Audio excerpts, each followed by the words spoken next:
Hello and welcome to today's webinar, Trauma and Youth. My name is Julie Hashida and I will be the moderator for the webinar presented by the National Healthcare for the Homeless Council in partnership with School-Based Health Alliance as part of our spring virtual training with support from the Health Resources and Services Administration and the Bureau of Primary Health Care. This is a 60-minute presentation with the last few minutes reserved for question and answers. There is a chat box below the presentation slides for participant questions and technical issues. Please type your questions or technical issues into the chat box at any time during the presentation. A select number of questions will be answered at the end of the presentation during the Q&A session. Remaining questions will be logged and provided to the presenters for written responses after the webinar. If you are having technical issues, you may also call the Council's office at 615-226-2292 for assistance, and you can ask to speak with Alyssa. At this time, I'd just like to send a special thanks to our webinar tech support, Hannah Sadler, who is actually assisting with all the webinars during the Council's virtual training. So special kudos to her for her work on that. This session is accredited for one continuing medical education credit hour through Vanderbilt University Medical Center. If you plan on claiming credit, please copy the information located in the CME information notes pod to the right of the PowerPoint slides and follow the instructions. The text and code will only be available during this session. At this point, I'd like to go ahead and introduce our presenters. First, we have Selena Moore. She is the program manager for the School-Based Health Alliance's Youth Safety Net project. In this, Selena oversees a variety of technical assistance, training, and continuing education efforts for school and community-based health centers serving school-age children and adolescents. She also oversees the Alliance's youth development initiatives, including their Youth Advisory Council and Be the Change Youth Training Program. The next presenter is Alex Karoglian. He is the Interim Director of Education and Training Programs at the Fenway Institute and Assistant Professor of Psychiatry at Harvard Medical School. He currently directs the National LGBT Health Education Center, a HRSA-funded cooperative agreement to improve the health care of LGBT people in community health centers, and the National Center for Innovation in HIV Care, also funded by HRSA, to help improve organizational sustainability and service models to better address the continuum of care for AIDS service organizations and community-based organizations nationally. He is the Public and Community Psychiatry Curriculum Director for the Massachusetts General Hospital McLean Psychiatry Residency Program and co-director of the fourth-year clerkship in LGBT health at Harvard Medical School. At Fenway, Dr. Karoglian also works as a clinical psychiatrist within the Behavioral Health Department and undertakes research at the Fenway Institute. He has authored over 20 research articles, review articles, and book chapters on topics that include HIV medication adherence, post-traumatic stress disorder, substance use disorders, transgender health, and homelessness among LGBT youth. And our final presenter is Kim Jewers-Daly. She is the Director of Trauma-Informed Schools at Clifford Beers Clinic in New Haven, Connecticut. She is a registered drama therapist and trauma-focused clinician who has worked to reduce the impact of trauma with children, families, schools, and communities for over 7 years. Kim was formerly the Director of School Services at the Posttraumatic Stress Center in New Haven from 2009 to 2015, where she co-developed the school-based trauma-informed Alive and Miss Kendra programs in elementary and high schools. Kim is trained in cognitive behavioral interventions for trauma in schools, or CBITS, and bounce back group models for addressing trauma in schools. She has presented nationally and internationally on trauma, creative methods in clinics and schools, and making schools trauma-informed. Kim's work with Clifford Beers and the Post-Traumatic Stress Center has been featured in the Hetchinger Report, Harvard Education Letter, WNPR, and several local newspapers. And without further ado, I will hand it off to our first speaker, Selena Moore. Selena? Thank you so much, Julie, for that wonderful introduction. At the School-Based Health Alliance, we are the national voice for over 2,000 health centers across the country who provide medical, behavioral, oral, and vision services to children and adolescents and their families, all within a setting that's accessible to students and convenient for parents. We provide research, policy, programming, and training assistance and opportunities to a field of practitioners and supporters who are vital to advancing the connection between health and education. The work that we do is further enhanced by initiatives like the National Training and Technical Assistance Cooperative Agreement funded by the Bureau for Primary Health Care that has allowed for opportunities such as this one today for collaboration between the Alliance, the National Healthcare for the Homeless Council, and the National LGBT Health and Education Center through Fenway to provide training and technical assistance to health centers within each of our specific focus areas, but also across them. And as you all can see here is just a snapshot of a few of the ways that we've collaborated in the past few years and will continue to do so hopefully into the future. And one of them in particular are through our conventions and conferences, such as the one that we will be having this year in June 18th through the 21st in Long Beach, focus on tons of school-based health initiatives and programmings, and you'll hear from Alex today about the work related to homeless and trauma youth, and you can also come to hear him speak at our convention as well about non-binary youth. With that said, I will now pass it over to Kim. Thank you, Selena, for that wonderful introduction.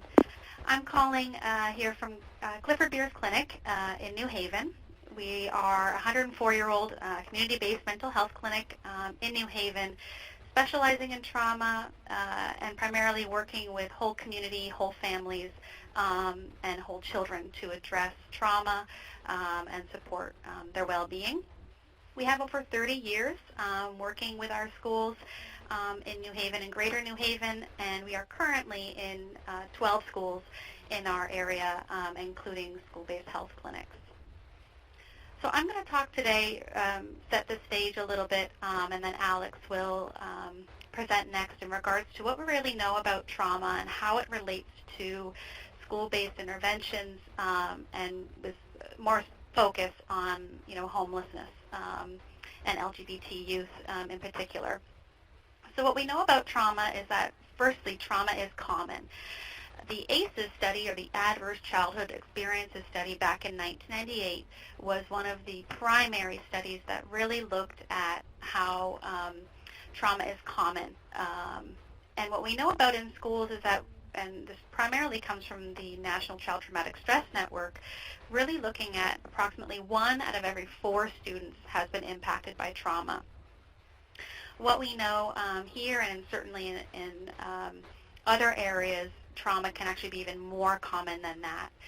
When we survey our students in our schools, we are actually seeing a rate of about 91% of our students who we ask if they've been or experienced trauma, they report yes. So very, very high numbers. We also know that trauma can have long-term impacts on health and well-being. Again, the ACE study informed us of this. I will provide the resource for the ACE study if anybody's interested in reading about it. But what they really found is that as trauma, and early childhood trauma in particular, impacts child development, neurobiological and psychosocial areas, including poor socialization or poor attachment, these things can lead to health risk behaviors, and those are the things that can really have those long-term consequences, such as substance abuse, heart disease, major depression, PTSD, suicide, homelessness, unemployment, and the list goes on. So we really have a need to address trauma, and what we know from the ACE study is that what is predictable is also preventable. We also know that responses to trauma can vary, and they depend on many different characteristics, including the age of the child, how much exposure they've had, or if there's also a family component to the trauma. Given this, trauma can definitely impact learning and school success, and a bit of hope at the end is that we know that also one caring adult can make a huge difference. kids can go through a tremendous amount of trauma, have very, very difficult circumstances, and often when that one person, who is actually very commonly a school-based professional, including a teacher, a school-based health clinic provider, principal, whoever it is, they are the ones that can really change the trajectory for the child who's been through trauma. When people ask me who is responsible for helping traumatized youth in schools, I say everyone. And this is because everyone who is able to provide some kind of support to the child should be then responsible in that way. We believe that it is not the responsibility of our youth to report the trauma and adversity that they're experiencing, mostly because some students don't know that what they're going through is trauma. We know that in many cases, especially in family trauma, the trauma becomes normalized and actually accepted within the family. Students are sometimes then unaware that they are even experiencing something that is not healthy or not good for them. We also know that trauma creates feelings of shame, fear, and blame. Children blame themselves for the things that are being done. They fear that they will be taken away, or somebody in their home will be taken away from them, or in their community. And certainly they feel that what has happened is shameful or embarrassing. And so again, given that these are some of the feelings that result as a result of trauma, we do not want to put the onus on the youth to then report it, because these things suppress their willingness to share. And then we also know that to have everyone responsible for helping traumatized youth, and this is in one major way because sometimes trauma symptoms don't even show up at all, or sometimes don't show up in the classroom. Maybe they show up in the hallway or in the after-school program. So it's really about everybody, being able to look at trauma within their school to support children wherever the trauma might show up. There are many, many different reactions and symptoms that can come from trauma. One of the major areas that are affected is that red circle right in the middle. These are the areas of safety, trust, connection, and control.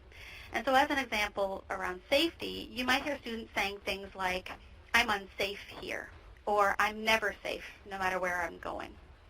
This is, can look like symptoms of children being on guard or hypervigilant.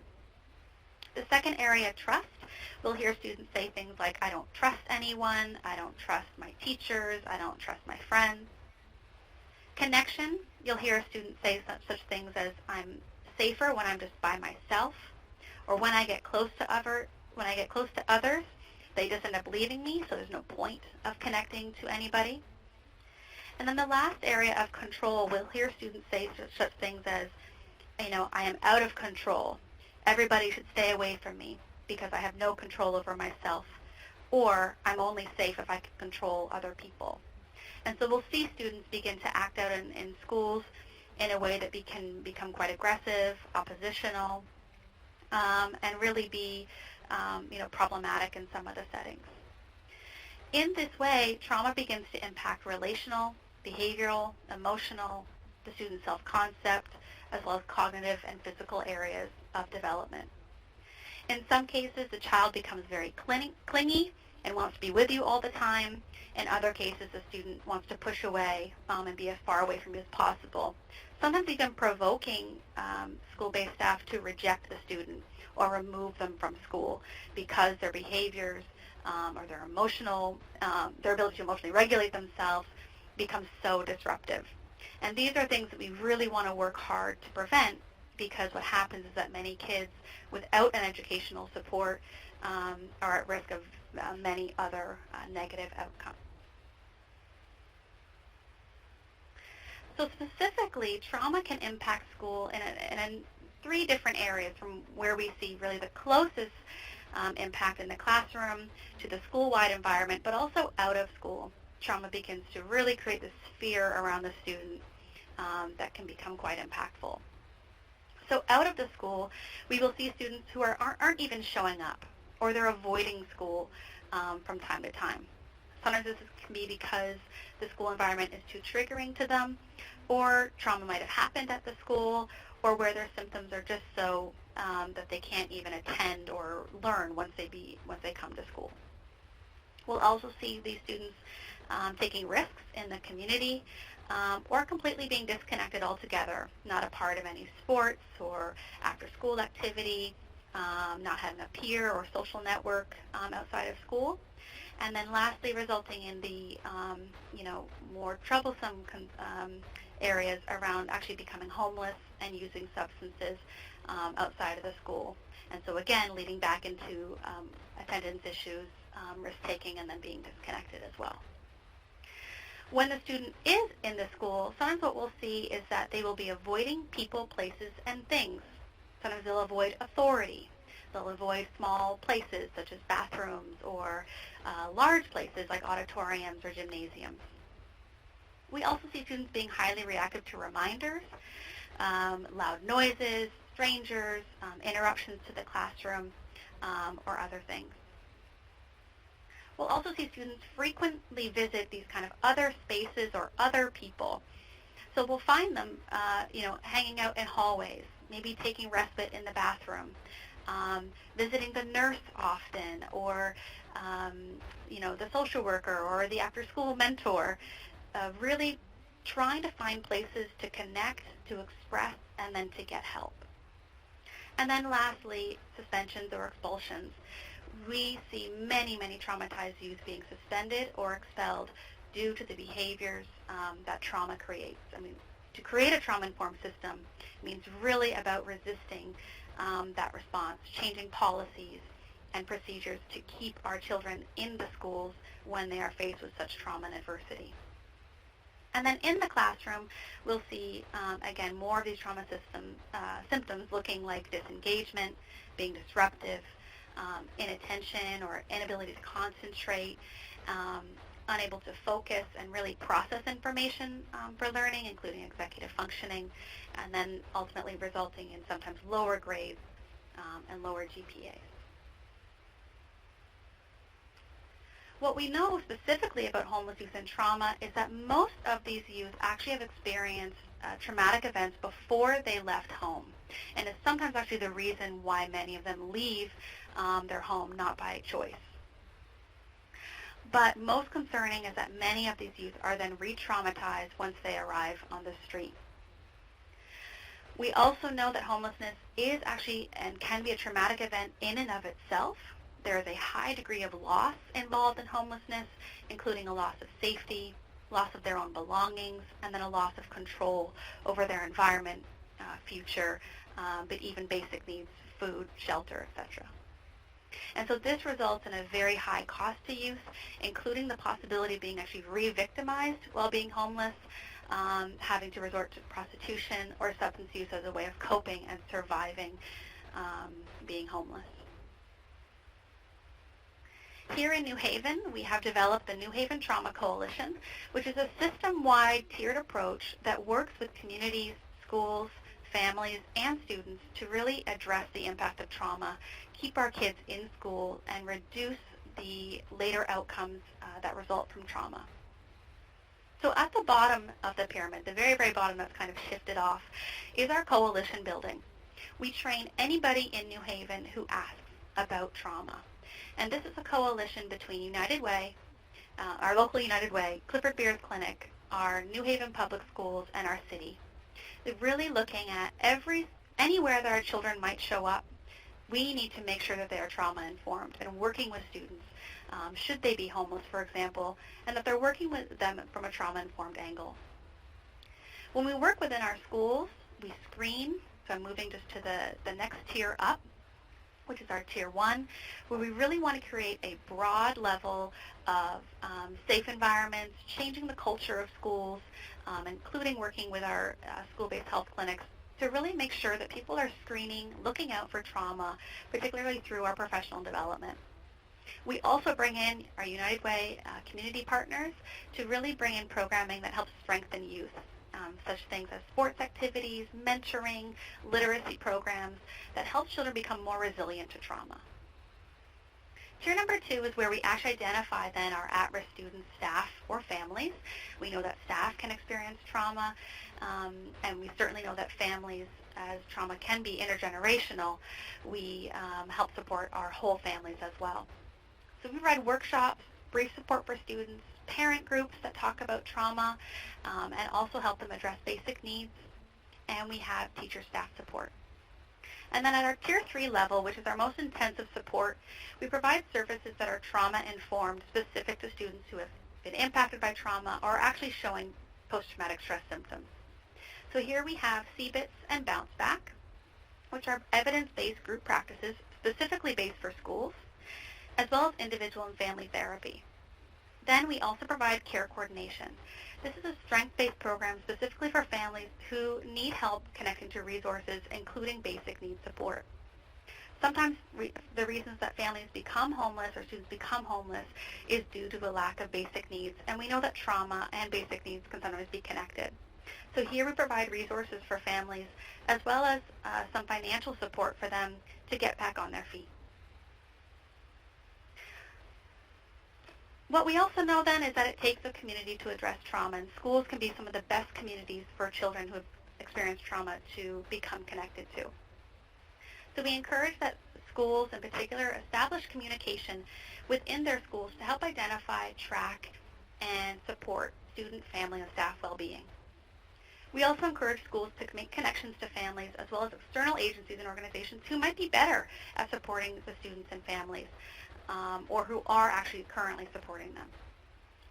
We always encourage creating spaces that openly acknowledge trauma, for example, homelessness, and then provide resources. Sometimes students don't know where to go, and also to feel like people won't understand them or can't actually help them. So we need to get the information out there to them. And school-based health clinics are some of the best places where we do that. We also want to build capacity for early identification of trauma and implement these trauma-focused evidence-based interventions in our schools, including CBITS or Bounce Back. And then modify school policies and procedures to be trauma-informed. And that was what I was mentioning when I spoke about expulsions and suspensions. Here are a couple of resources, both of which are free and really easy to access. The first is the Mass Advocates for Children.org. You can get a free resource there, which is called Helping Traumatized Children Learn. The next is the nctsn.org website, which gives a very, very in-depth, helpful information around both homelessness for youth, as well as for all school personnel to get resources for yourselves, as well as your families and students. And so with that, very quickly, I'm going to pass it on to Alex from the Fenway Institute. Hi, everybody. This is Alex Karoglian from the Fenway Institute and the National LGBT Health Education Center, which is a national cooperative agreement like School-Based Health Alliance and the Healthcare for the Homeless Council. I'm going to be speaking today specifically about trauma among lesbian, gay, bisexual, transgender, and queer identified youth experiencing homelessness. So learning objectives for this component are to describe the causes of really disproportionate homelessness among LGBTQ youth, to identify the mental health and victimization risks faced by LGBTQ youth who are homeless, and to apply trauma-informed best practices in serving LGBTQ youth who are homeless. First, let's focus on this disproportionate homelessness among LGBTQ youth. Approximately 320,000 to 400,000 LGBTQ identified youth experience homelessness in the U.S. each year. So let's take a minute just to let those numbers sink in. It's a staggering number of youth and something we really need policy on many levels to address. In Massachusetts high schools alone, more than 1/3 of homeless students in public high schools have a minority sexual orientation or are unsure of their sexual orientation. So a huge chunk of homeless students in these public high schools are lesbian, gay, or bisexual identified or questioning their sexuality. LGBTQ youth comprise 30 to 45% of clients served by homeless youth agencies, drop-in centers, outreach, and housing programs. So when we talk about homelessness among youth, and as we'll see, trauma among homeless youth, if we're not focusing very directly on LGBTQ youth, we're missing a huge part of the problem. What are the causes of this disproportionate homelessness among LGBTQ youth?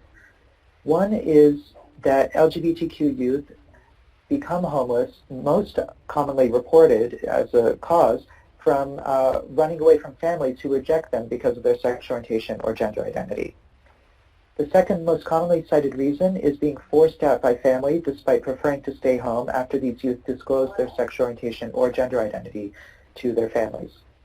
And another very common reason is aging out of or running away from foster care, where there's pervasive harassment and violence still against LGBTQ youth.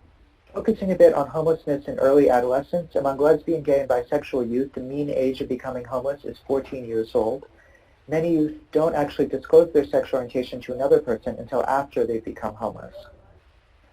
Running away from home is often a coping strategy during the very stressful process of lesbian, gay, or bisexual identity development in early adolescence. And teenagers are, in many cases, evicted by caretakers who reject them based on gender nonconforming behaviors even before these teenagers have actually verbally disclosed their sexual orientation to any other person. So this is happening really early developmentally in these kids' lives. I find it helpful to understand trauma in this population to think in terms of a minority stress framework. The idea here is that there are external stigma-related stressors. This is the pervasive discrimination and victimization that LGBTQ youth face developmentally. And this leads to disruptions in psychological processes, which can include disruptions in coping and emotional regulation, in interpersonal functioning, in cognition and the beliefs that people have. It can also lead to what we call internal stigma-related stressors. These include internalized homophobia or internalized transphobia, believing all the stigma that society holds about your identity, expecting rejection at every turn because you're so used to it, and concealing your identity for fear of mistreatment and abuse by other people. And all of these disruptions can lead to an increased prevalence of behavioral health problems, which is what we observe, a higher prevalence of depression, anxiety, trauma symptoms, certainly substance use disorders. And in this context, there's poor self-care, which can lead to worse physical health, including, for example, a higher prevalence of HIV among LGBTQ identified youth and worse engagement in care. Let's focus now a little more on the increased mental health risks faced by this population. Lesbian, gay, and bisexual homeless adolescents are more likely than homeless non-LGBT youth to have the following: a current major depressive episode, 41% versus 28%. Post-traumatic stress disorder, 48% among LGBT homeless youth versus 33% among non-LGBT homeless youth. Suicidal ideation, 73% among LGBT homeless youth versus 53% among their non-LGBT counterparts. At least one suicide attempt, 57% among homeless LGBT youth versus 34% among non-LGBT counterparts. LGBTQ homeless youth, 13 to 21 years old, are more likely than their non-LGBTQ counterparts to use cocaine, crack, or methamphetamines. LGBTQ status in runaway and homeless youth significantly predicts the experience of recent stress, and LGBTQ youth are more likely to engage in self-harm and attempt suicide over a 3-month period than non-LGBTQ runaway and homeless youth. While lesbian, gay, and bisexual youth initiate alcohol and illicit drug use earlier than their non-LGBT counterparts, substance use behavior most often begins after becoming homeless. So it's thought to be a way possibly to cope with the stressors that come from adolescent homelessness. And this is really tied to trauma, as we'll keep seeing.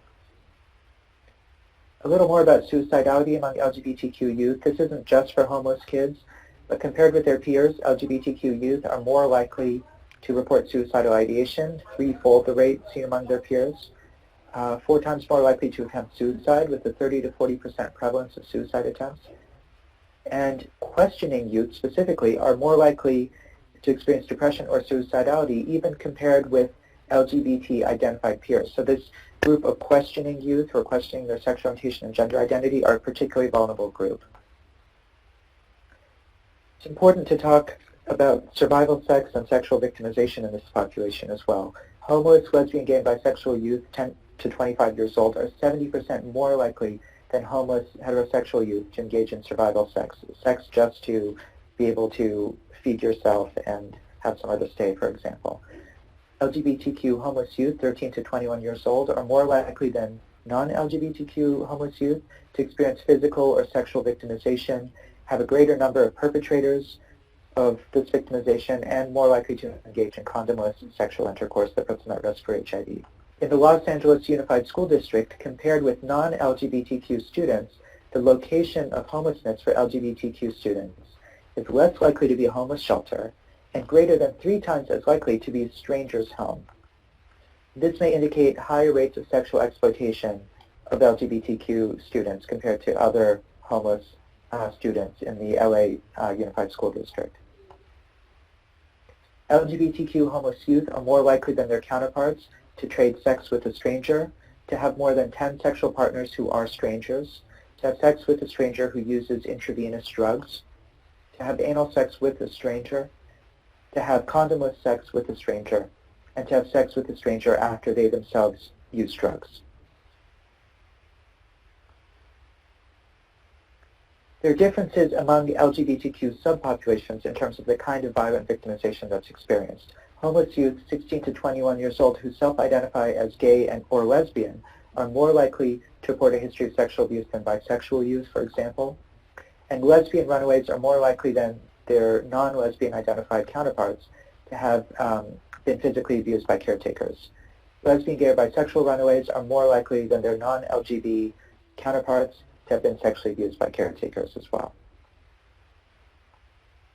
Among homeless LGBTQ male-identified youth, family violence and stranger violence are more commonly experienced than partner violence.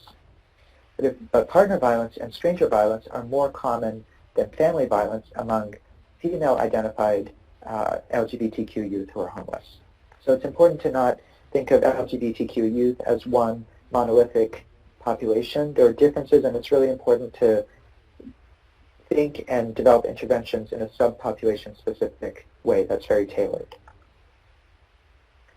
In December 2016, the 2015 U.S. Transgender Survey results were released.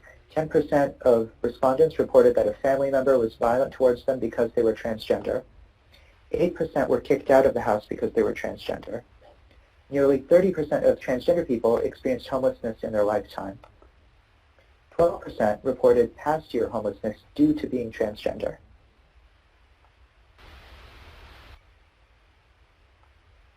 Many people responding to the survey reported experiencing serious mistreatment in school, including being verbally harassed, 54%, physically attacked, 24%, sexually assaulted, 13%, all because they were transgender. And 17% experienced such severe mistreatment in school that they had to leave. Some factors associated with higher PTSD symptom severity among transgender people include higher everyday discrimination scores. This is a study we did at Fenway. A greater number of reasons they attribute being discriminated against too. So if someone is discriminated against because of their sexual orientation and their race and their socioeconomic status, for example, those factors all add up, and PTSD symptom severity is worse. Social gender transition, so transitioning to the gender you identify with in full view of people around you and experiencing all the challenging dynamics that can arise when you're affirming your gender with other people observing that. And having very high visual gender nonconformity, so not blending in to appear either to be a boy or a girl or blending in as a man or a woman. When you're gender nonconforming or non-binary in that way, PTSD symptom severity can be higher because there's more stigma. Factors associated with lower PTSD symptom severity among transgender people, younger age. This may be because people are becoming more and more accepting of transgender people very quickly, even among youth. Having a female to male spectrum gender identity as opposed to a male to female spectrum gender identity, which is associated with higher PTSD severity. And accessing gender affirming medical care. If you can actually access that care, the PTSD severity is lower. Transgender youth experiencing homelessness have higher victimization rates in school than non-transgender gay and lesbian youth. Transgender youth living in shelters experience humiliation and often physical or sexual victimization when they're obliged to stay in quarters and use bathrooms or showers based on the sex assigned at birth and not based on their gender identity. Often, trans youth, unfortunately, still are not welcomed into shelters in the first place. A word about substance use and post-traumatic stress. Co-occurrence of substance use disorders and post-traumatic stress symptoms is highly prevalent, including among youth. It's associated with increased treatment costs, decreased adherence to treatment recommendations, and worse physical and mental health outcomes. Substance use is a common avoidance strategy for post-traumatic stress. If we think about the three domains of post-traumatic stress symptoms, there's re-experiencing, which includes nightmares, flashbacks, intrusive thoughts. There's numbing and avoidance, and then there's hypervigilance that includes hyperarousal and being startled easily.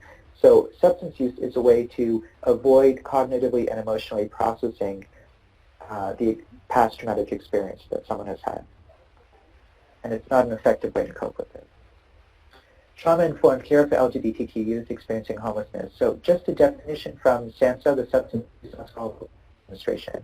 A trauma-informed service organization is one that realizes the widespread impact of trauma and understands potential paths for recovery from trauma, recognizes signs and symptoms of trauma in clients, staff, and others involved with the system, responds by fully integrating knowledge about trauma into policies, procedures, and practices, and seeks to actively resist re-traumatization of everybody involved in the system. So these are really the components when we talk about trauma-informed care, and this is a term that we hear a lot these days. This is a definition from the federal government. So what are some things we can do to really try and bring a standardized approach to trauma-informed care for LGBTQ youth experiencing homelessness and potentially very often in school-based health centers? Basic standardized assessments to identify LGBTQ youth and their associated mental health, substance use, and HIV risks is critical, including questions for all homeless youth regarding their sexual behavior, their sexual orientation, and their gender identity. It's important to think of sexual orientation as having multiple dimensions. There's the identity someone has. They may identify as lesbian, gay, bisexual, queer. There's their behavior, which may not align with the identity they take on. And then there's desire. So their attractions to people, which may be different from their behavior and from the identity that they have accepted for themselves. Gender identity as well. And LGBTQ homeless youth should then be carefully screened because they're particularly high risk for depression and anxiety, for post-traumatic stress symptoms, for substance use disorders, for suicidal ideation and suicide attempts, for violent victimization that they may be experiencing in the past or currently, and for HIV risk behaviors like condomless intercourse.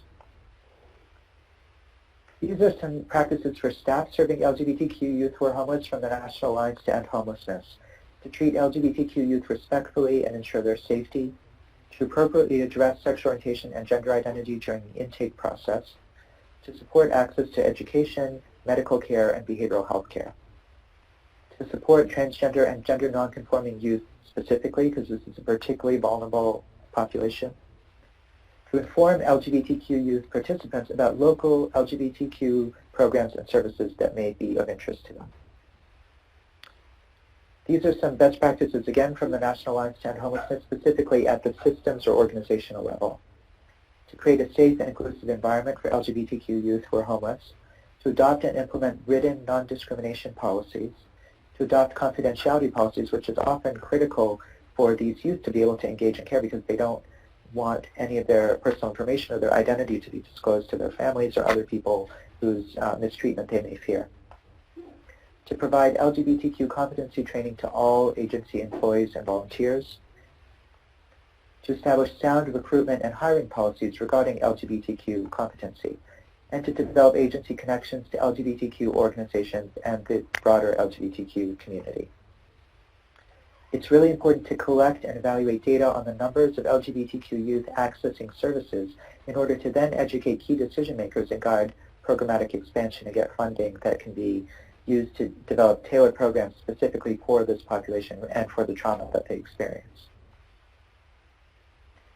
Best practices for integrating behavioral health services into primary care for these youth would ideally be age, gender, and culture specific, grounded in principles of trauma-informed care that we've reviewed, and integrated across housing, medical, substance use, and social services.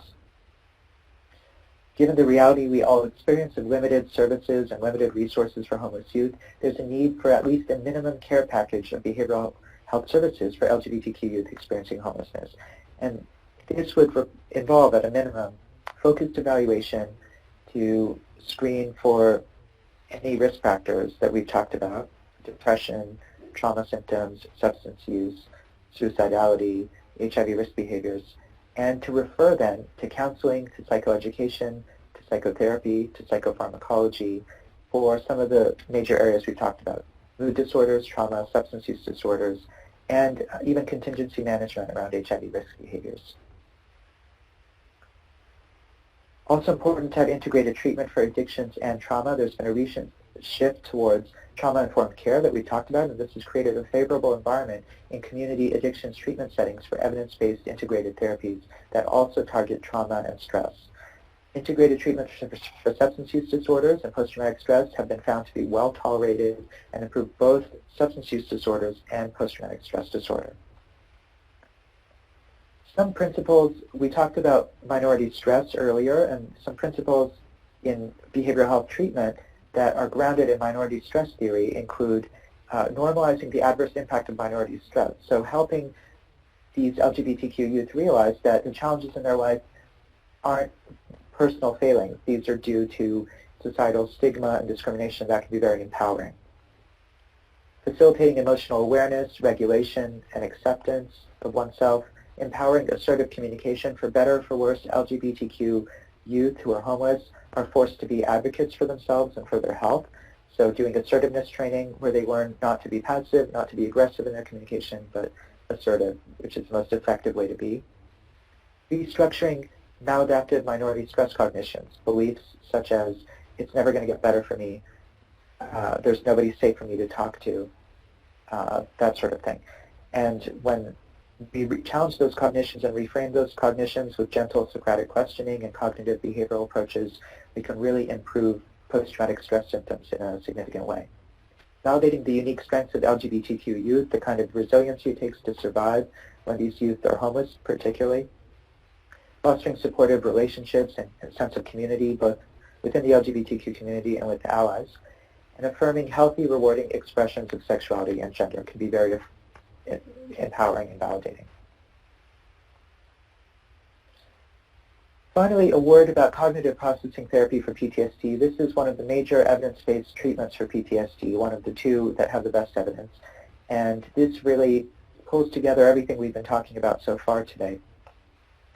This is a treatment that was initially developed for sexual assault victims by Patty Resick and is now mandated at every veterans hospital, for example, that there be therapists trained in cognitive processing therapy, and more than 98% of VAs have a CPT therapist on site. So we can adapt components of this specifically to address minority stress among LGBTQ youth who are homeless. The focus of cognitive processing therapy generally is to provide education to patients about post-traumatic stress. Patients then write an impact statement to help them understand how their traumatic experience has influenced their beliefs about themselves, about other people, and about the world around them. And the treatment helps identify maladaptive thoughts about trauma that are linked to emotional distress. And the idea is that if you reframe these maladaptive thoughts and cognitions, you can decrease emotional distress resulting from traumatic experiences. And this is a treatment that really targets avoidance. Many people think about post-traumatic stress disorder as a disorder of avoidance, where in the moment, if you have a physically inescapable stressor, you dissociate in a sense and don't cognitively or emotionally process what's going on. And that's protective in the moment, but then can lead to post-traumatic stress disorder or post-traumatic stress symptoms later because you've never cognitively or emotionally processed the traumatic experience, and that's what this treatment tries to do. So this can really be tailored for LGBTQ youth who have trauma histories and who may be experiencing homelessness. So in some ways we can tailor it for transgender patients or even for LGBTQ patients generally, is to focus on how LGBTQ-specific stigma can cause post-traumatic stress and lead to the kinds of symptoms we've talked about. For example, avoidance, mistrust, hypervigilance, low self-esteem. And this is a treatment that focuses on 5 areas generally. Cognitive processing therapy focuses on safety, trust, power control, esteem, and intimacy, which are really central to what we've been discussing today. So we can also tailor this treatment for the population we're talking about.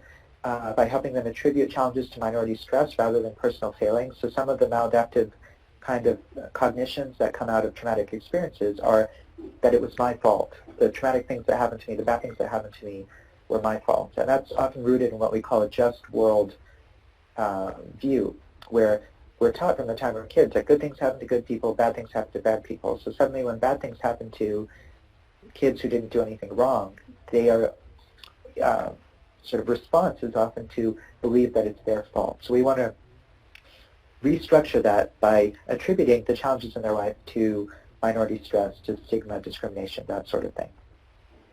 And we have youth write impact statements on how discrimination and victimization has affected their beliefs about themselves, about other people, and the world around them, so they can really open up a conversation about expecting rejection, their need to conceal their identity, internalized homophobia and transphobia that they may experience. And we really want to focus on decreasing avoidance in the way that avoidance can play out for these youth. And that can be isolating in school, it can be isolating from the LGBTQ community generally, or not engaging in healthcare, for example, at school-based health centers.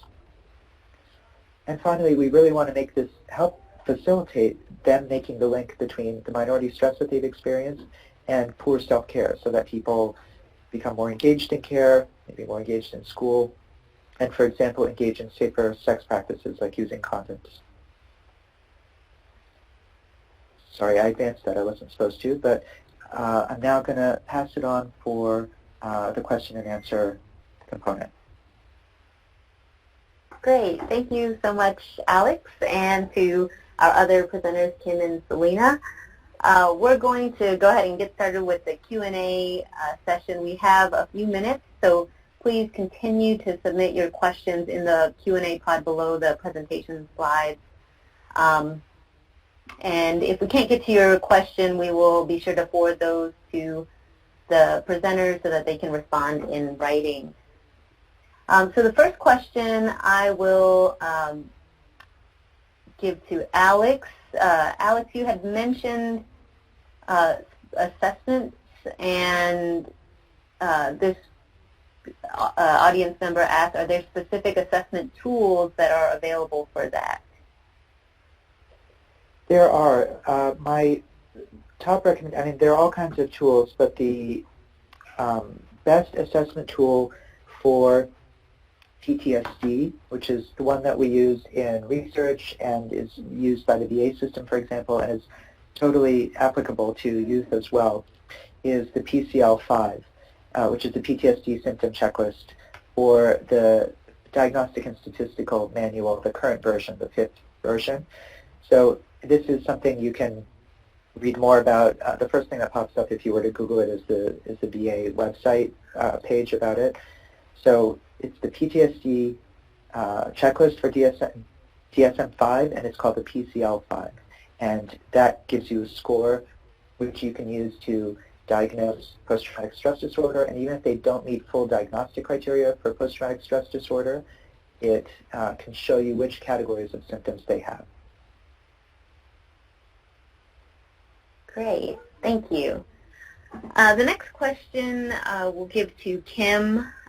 Kim, you had mentioned changing policies around suspension and expulsion so that the school can move toward to become more trauma-informed.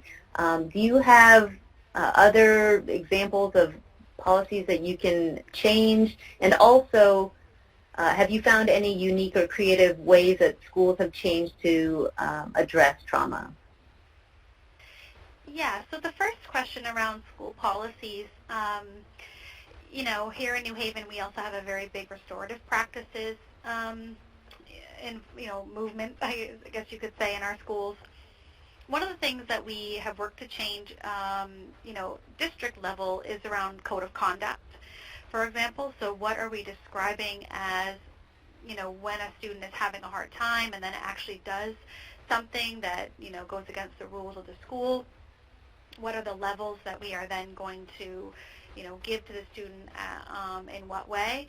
And so it really helps define the process of which, when a student is not doing well, is the first reaction a consequence. So really trying to change that policy to say, well, no, the first intervention would be talking with the student about if there is something going on, are they safe? Are they okay? Another policy I've seen changed is the attendance policy. So around, some, particularly high schools, sometimes have this, if you're not in the school by 9:30, you are not allowed in, or if you don't show up to class within the first 5 minutes, you're not allowed in as well. And so this is a very negative response, especially for those students who are traumatized, or who don't show up to school on a regular basis, and they don't make it by 9:30, they make it there at 10. And so we really work with schools to still welcome these students, because we know there are a number of things, including trauma, that can interfere with them arriving to school on time. And then lastly, uniform policies can also, be worked to be changed, especially when we have, students who are homeless, who, have homes that cannot necessarily provide the basic needs, or, regular laundry. How are we really helping to support students still showing up to school even if they're not in uniform? I had one principal who actually was becoming so frustrated by the students not wearing uniforms. She said, you know what, I'm going to ask them about why they're not wearing their uniforms, because it must be more than just adolescent rebellion. And what she found out is the majority of responses from students had to do with things like, I'm not living at home right now. I don't have access to my laundry. We can't get new clothes, and I don't want to wear the same thing every day. It's embarrassing for me as an adolescent. And so really inquiring as to why the students are doing and behaving the way they are. The second question around unique or creative changes to schools. One of our schools in particular, we have a lot of students who come, or families that come to our district mid-year or after the school year has already started.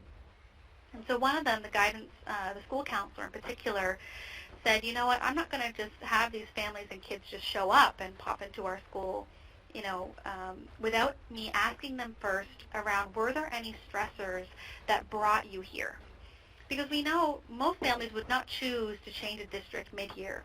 Often we see the reason what brings families to new districts is around stress or trauma. And so we have that school in particular, and another one starting to do that, which is to say we're going to meet with our families and our students to really talk about what brought you here, and then we partner with them to then provide that support.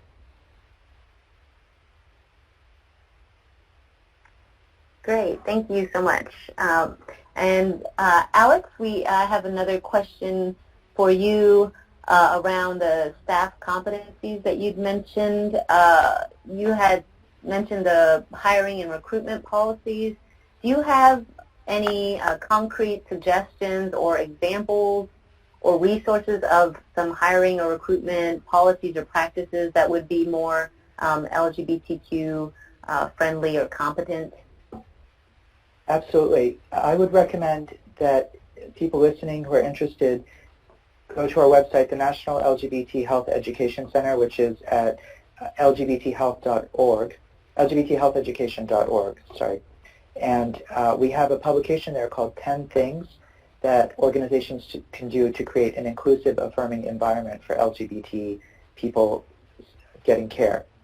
And one of the things we talk about are recruitment and hiring policies. It's really important for your workforce to reflect all the diversity of the youth that you're taking care of. Obviously, age-wise, it may not reflect the diversity of the kids getting care or the youth getting care, but in terms of sexual orientation and gender identity, there can be a very intentional effort to reflect that in the workforce. And around hiring to attract these people, it can be made very clear that there are non-discrimination policies that protect both the youth or the students and the staff, that the organization, for example, provides insurance coverage for gender affirmation for those seeking gender-affirming medical care, and to really have this be something that is part of standard training for everybody being hired to become LGBTQ competent and sensitive. We do work around the country in 44 states with health centers, including school-based health centers and health centers that are very focused on taking care of homeless people to do this kind of training and technical assistance around LGBTQ care. And we do a lot around trauma-focused care as well. So it's really about being at that intersection. If you combine LGBTQ competence with trauma-informed approach, you'll be in really good shape, and to have that be just the expectation that everybody's trained in that regard coming in. But more in that publication I mentioned, 10 things at the National LGBT Health Education Center website. Great. Thank you so much. So at this time, we are going to move forward to closing the event. We want to thank our audience and, of course, our presenters for joining the Trauma and Youth webinar. We want to remind you all that a link of the archived webinar and the PowerPoint slides will be available on our website at www.nhchc.org at the conclusion of the spring virtual training, so sometime in early April. Questions that the presenters were unable to respond to will be addressed via email as possible. And as a reminder, in order to claim your CME credit, you must text in the provided code within 24 hours of the session ending. Again, all of that information is in that CME information pod to the right of the slide.